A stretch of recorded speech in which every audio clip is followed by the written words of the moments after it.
Hello everyone and welcome back to Super Mario Galaxy.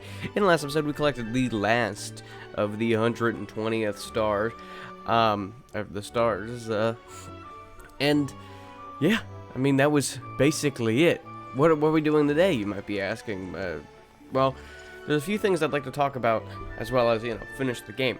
Well, first off, one of the many things you're supposed to do after collecting 120 stars to actually go back and fight Bowser again. However, I'm lazy, and I'm not going to do that, because we've already seen the fight before, and I've already have everything unlocked, to show everything that he unlocks, so it would be nothing new. Sadly, most of the stuff that we can do is not actually even in this save file, because obviously I haven't fought Bowser again. But there is one thing I'd like to show off, and that's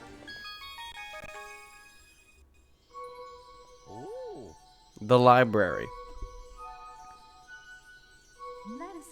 Let us begin.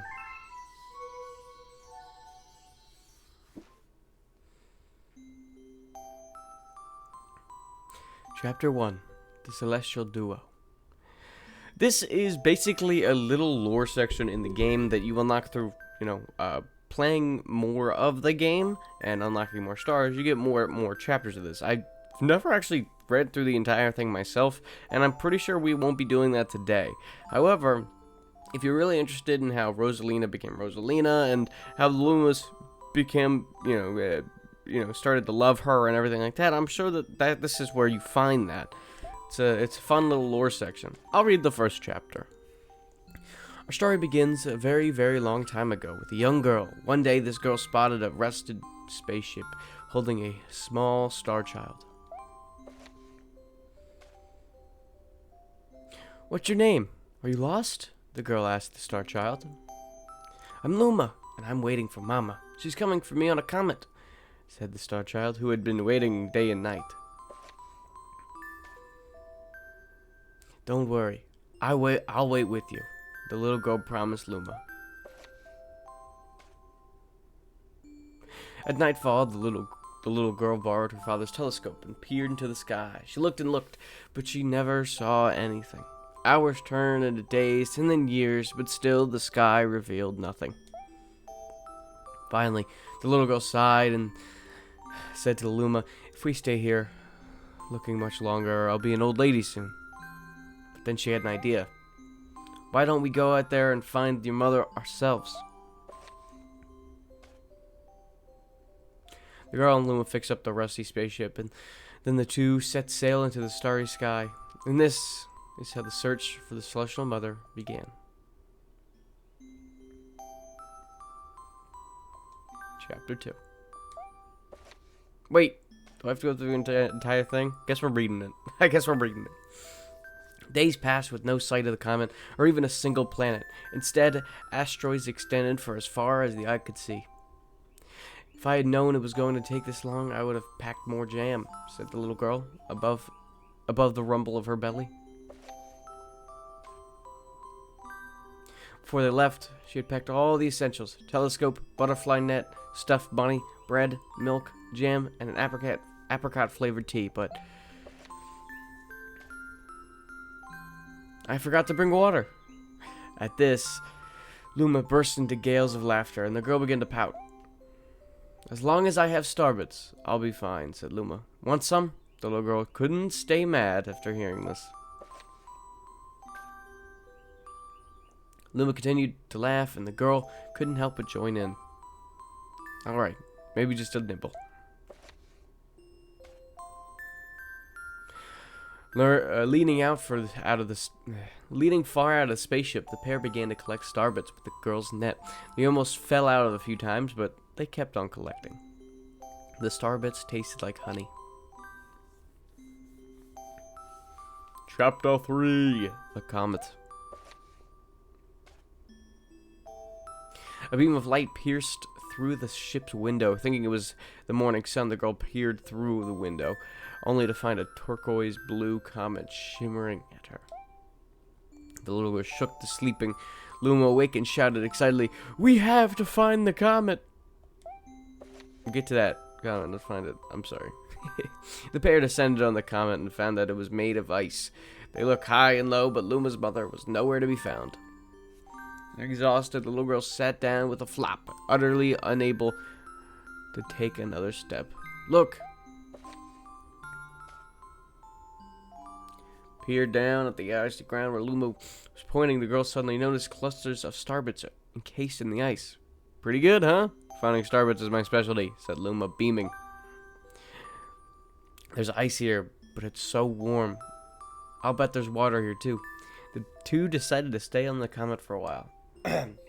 Riding the turquoise comet, the pair continued their search for Luma's mother.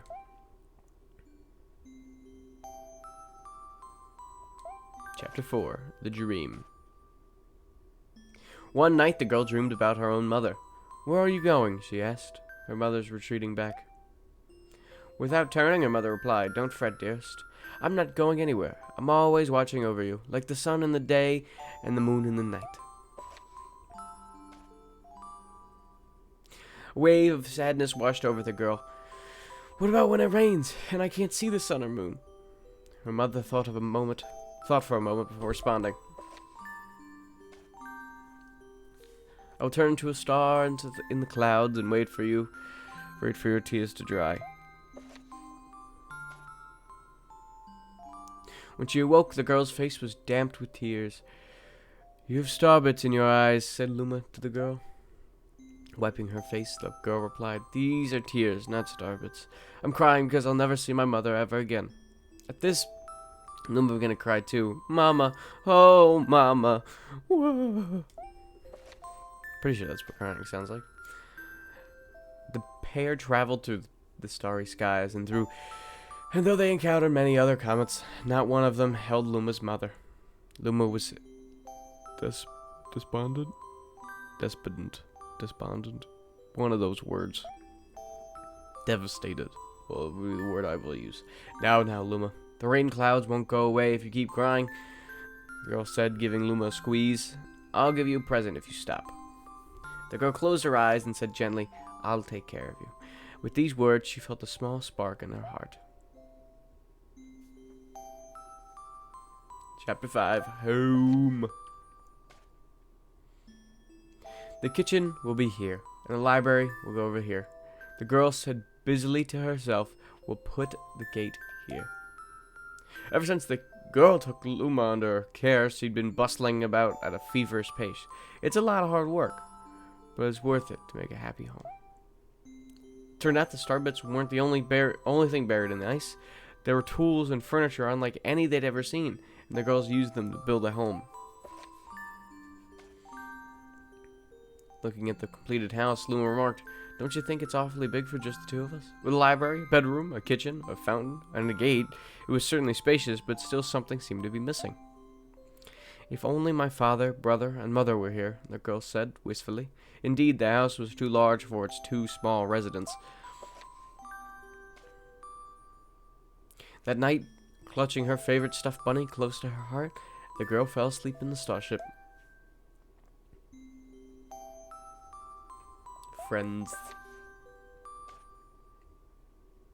Then one day, while the girl sat sipping tea, a tiny apricot-colored planet appeared on the horizon. From the planet, another Luma of the same color emerged. Do you two know each other? The girl asked the two Lumas gleefully. Yet despite the girl's excitement, they seemed uneasy. The two Lumas neither drew closer nor backed away from each other. Instead, they just stared. Then one Luma broke the silence. My mama! At once, the apricot Luma parroted back. My mama! My mama! My mama! My mama! The two Lumas began to dance around the girl frantically, and neither showed any sign of stopping. The girl was so charmed by this adorable scene that she couldn't help but laugh. And that's when something very strange happened. Suddenly, more Lumas began to pop out from the apricot planet. They were all different colors, but they all said the same thing. My mama, my mama. The sight of all the shouting Lumas only made the girl laugh harder. What am I going to do with all these children? The Lumas just stared blankly as she doubled over at laughter. I guess we'll have to name each and every one of you. Tomorrow, Once she had finished naming them all, she would begin moving all the Lumas into the new house. The telescope. After seeing the 100th comet, a sudden thought popped into the girl's head. I wonder if my home planet is still as blue as it was. That's when she remembered her father's telescope. Peeking into this telescope, a tiny blue dot floated in sight. It was smaller than a star, but how strange. It's so far away, but it feels so close. She twisted at the knob of the telescope, and the blue dot grew until she could make out a grassy hill dotted with flowers. It seemed to be very familiar to her. Zooming even closer, a terrace on the hill came into view. I used to go stargazing there when I lived on my home planet. She remembered rubbing the sleep out of her eyes as she followed her father up that hill to look at the stars. She remembered how she and her brother would sled down that hill. She remembered having picnics with her mother on that hill on bright and windy days. And I want to go home. I want to go right now. The girl burst into tears, and the Lumas didn't know what to do. I want to go home. I want to go back to my house by the hill. I want to see my mother. The girl was shouting now, her face wet with tears. But I know she's not there. I know all along that she wasn't out there in the sky because she's sleeping under the tree on that hill. The girl cries echoed through the stars, and hush fell over the area. The wish. Though usually quite cheery, one day the girl became sad again. Luma drew close and tried to comfort her. Mama, you still have me. And don't be sad about your mama, because she's a part of you. That means she'll always be close by. It's like me. I love starbeds because they remind me of my mama. No, the girl said, unable to stop the tears. A lonely look flickered across Luma's face, but it was soon replaced by a wide grin. I have an idea. I will transform into a comet and a soaring comet that will carry you all on this journey. With that, Luma trailing bands of white soaring high into the sky, and just as quickly started to plummet back down. Kaboom! Kablam! The ground shook, and a bright light poured out of the crater that Luma had created.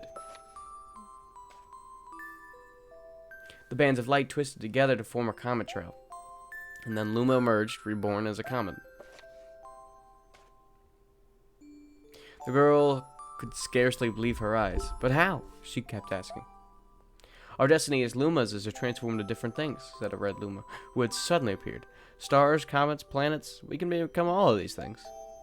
When I grow up, I want to become a star that made someone special smile, said that green Luma. Bluma chimed in. That Luma turned into a real cutie of a comet, didn't he? After all the Lumas together said, No more crying, Mama. Thank you, said the girl in a whisper, and she pulled all the Lumas close and hugged them. From that day on, starbits no longer fell from the girl's eyes.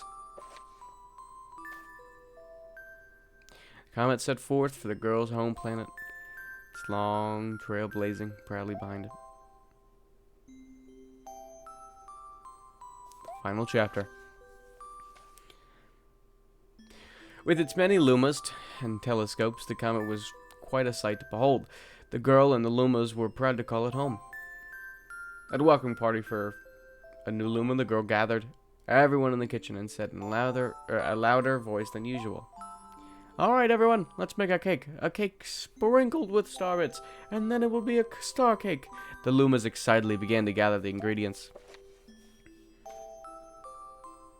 As she watched the Lumas scurry about, the girl smiled and thought to herself, This is my family now, and I will stay with them until they're ready to leave the nest. And when they do so, I'll see them off with a smile. Because that's what makes a mother happiest. That night, when the girl laid down to sleep, a soft light enveloped her and reminded her of the blue planet she once called home. But it would be nice to return home once every 100 years to nap in my favorite sleeping nook. The comet carrying the Lumas and the girl continues on its journey to this very day. With more family members in tow that can be counted, it's said that the comet visits the girl home once every 100 years, its proud white tail glittering in the sky. The end. That's all. That's all. My story is finished. And just like that, that's it. So now you can come back to the book and you can actually read it. One thing, so you don't have to read it all at the very beginning, is actually just read the first chapter when it's available. But other than that, I mean, that's it for this save file. Because I don't plan on going to fight Bowser again, because I don't need to. Because I can tell you everything that happens when you unlock Bowser. Now, why am I leaving the save file, you might be asking? Well, as you've heard me say plenty of times before, I have beaten the game as both Mario and Luigi. Now, I'm sure I've explained this before, but you only unlock Luigi once you've collected all 120 stars and beat Bowser again. So, in this save file that I have done personally, I have not only collected 120 stars as Mario, but I've also collected 121 stars as Luigi. Now, this one here, as I've also said plenty of times before, was only found by collecting all 120 stars as Luigi as well. So in total, you have collected 240 stars. Once this happens, Luigi has to go fight Bowser one more time, and he unlocks the final level. Now, I'll show off Luigi in a minute, but I'd like to play that last final level as Mario. Just because it feels, welcoming. So the one thing that we're missing is actually all the way over here. All the way up here. We gotta talk to this green Luma right here. Wanna go to the grand finale galaxy?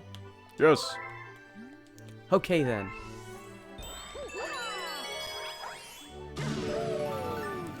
Now, this is not a very difficult galaxy. A lot of, final levels, the grand finale levels are really difficult. But this is just a purple coin mission running through the original field. The original, castle area. It's not very difficult. Not even timed. Overall, it's a very chill time. And, we get to walk around and see all the people that we didn't get to see before because, they weren't in the original Star Festival. We have all the different aliens. Yeah, I guess they'd be aliens. And different star citizens that we weren't able to, talk to before. Or, we'd have to go into their, specific level. It's similar to, the end cutscene where it's the Star Festival again with everybody. But Bowser and Peach are here. They aren't here, I'm pretty sure. So, yeah. Mr. Mario, you gotta hear this. You did such a great job. They're promoting us to Royal Guards. With me as the Royal Guard Commander, nobody will ever kidnap Princess Peach again. Ever. Koopas, Boos, giant, overgrown moles, whatever. Bring it on. I kind of doubt that, but I'm believing you, Toad. Yeah. Overall, I mean, this is not a huge, crazy level that's like, we gotta end it on. It's a very calm level. It's just based on, the fact that you can see everything. This might be the most difficult jump in the game. Thank you. Okay. And overall, it's pretty nice. I mean, it's not often you get to, see everything out. But you only get this if you've collected all 240 stars up to this point. Once you do that, you unlock it as both Mario and Luigi. So, Mario, there's a congratulations letter here for you. Do you want it? Yeah, sure. Oh. Sorry, but I couldn't send a letter. Clean up your Wii message board and come see me again. That sounds alright. Now, just like that, in a parallel universe, we've collected all 121 stars of this and 121 stars of Luigi. Now, I don't know what text Rosalina might say saying that we've collected everything, so this will be new to me. If anything at all.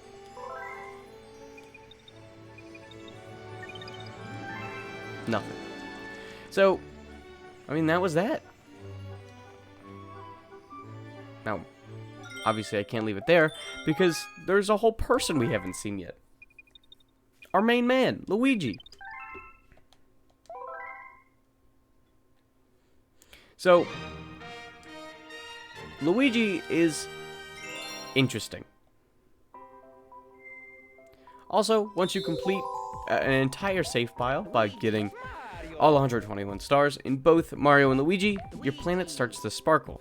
And in total, you have unlocked 4 little crowns up here. Now, this will happen if you've unlocked all 120 stars for each character. But if you get that last one for both, you get the sparkle. I've never seen it myself, but it's really nice. So now I'm going to be entering the game as Luigi. Now, what is different about Luigi than Mario? First off, you can jump much higher. Now, I'm sure you probably can't tell the difference, but that right there, that's crazy high. Also, movement is like a big thing. So if you move, I stopped pressing it like a second ago. As soon as he starts flying is the moment that I stop pressing the move button. So this is a major issue when you're trying to play with Luigi, because first off, you have this slow startup, and then you have a nice little drift off. It can be a little bit difficult to, work with that sometimes. Mind you, you get used to it, but it can be a little bit difficult. Also, he actually has less air in water than Mario does, and when you spin, unlike Mario, which doesn't really take any air, his does take air, so his water sections are even more dangerous. On top of that, if we go over here, Here's a letter from Princess Peach. you get the same 1-up letter. However, instead of having 5 1-ups, it has 20. Not sure if they thought that Luigi was harder to play, which, I mean, he is a little bit, but they gave us 4 times as many. Now, for the most part, that is all of the changes. But I might as well show off the rest. For example, there is no actual Mario in this Mario Galaxy section. We just get a darker Luigi, and he's our twin. Whew, I am beat. You'll have to find the rest of the power stars. I already have Luigi. And he'll start calling you twin, or all that stuff, right? So, I mean, that's interesting. If we go all the way up here, via, where's it? Also, here's the suit. He's green. We head all the way up here, and we're gonna head to the toy galaxy real quick. I'd like to show off that there's even a little tiny changes that happen.